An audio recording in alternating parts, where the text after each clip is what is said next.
আসসালামু আলাইকুম। বিষয় হচ্ছে যত্রতত্র ময়লা আবর্জনা না ফেলি এবং আমাদের পরিবেশকে দূষিত না করি। আমরা জানি যে ডাবের খোসা কিংবা হচ্ছে পুরাতন ভাঙা বালতি বা এই রকমের কিছু থাকলে সেখানে পানি জমে এবং মশার উৎপত্তি হয়, যেখান থেকে ডেঙ্গু এবং আরও মারাত্মক ধরনের রোগ আমাদের আক্রান্ত করে।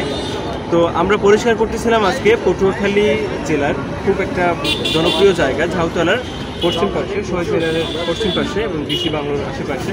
তো সেখানে এরকমের আরও অনেক আপনারা দেখবেন যে ডাবের খোসা, এখানে যারা ডাব বিক্রি করে তো তারা হচ্ছে কি এটা বিক্রি করার পরে তাদের মানে ধরতেই শেষ, এইটা যারা খাইলো তারা কোথায় ফেললো কিংবা তাদেরকে বলে দিবে, বা তাদের যারা খায় তাদের একটা সচেতন থাকবে যেটা আমি যেখানে ফেলবো সেখানে একটা মশার উৎপত্তি হতে পারে বা যে কোনো ধরনের একটা দুর্ঘটনা করতে পারে রাস্তায় ফেলে দিলে। তো সেই পারপাসে এখানে অনেক পানি আছে এবং মশার উৎপত্তি আছে, এগুলো হচ্ছে কি না ফেলাটাই ভালো।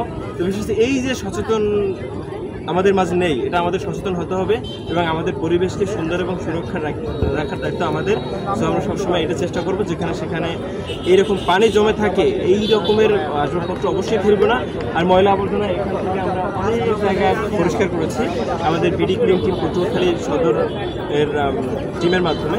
তো আমরা সারা বাংলাদেশে এরকম কাজ করতেছি। তো আমরা সারা বছর এবং কিয়ামত পর্যন্ত এরকম পরিষ্কার করলে আসলে সম্ভব না যদি আমরা প্রত্যেকে সচেতন না হই।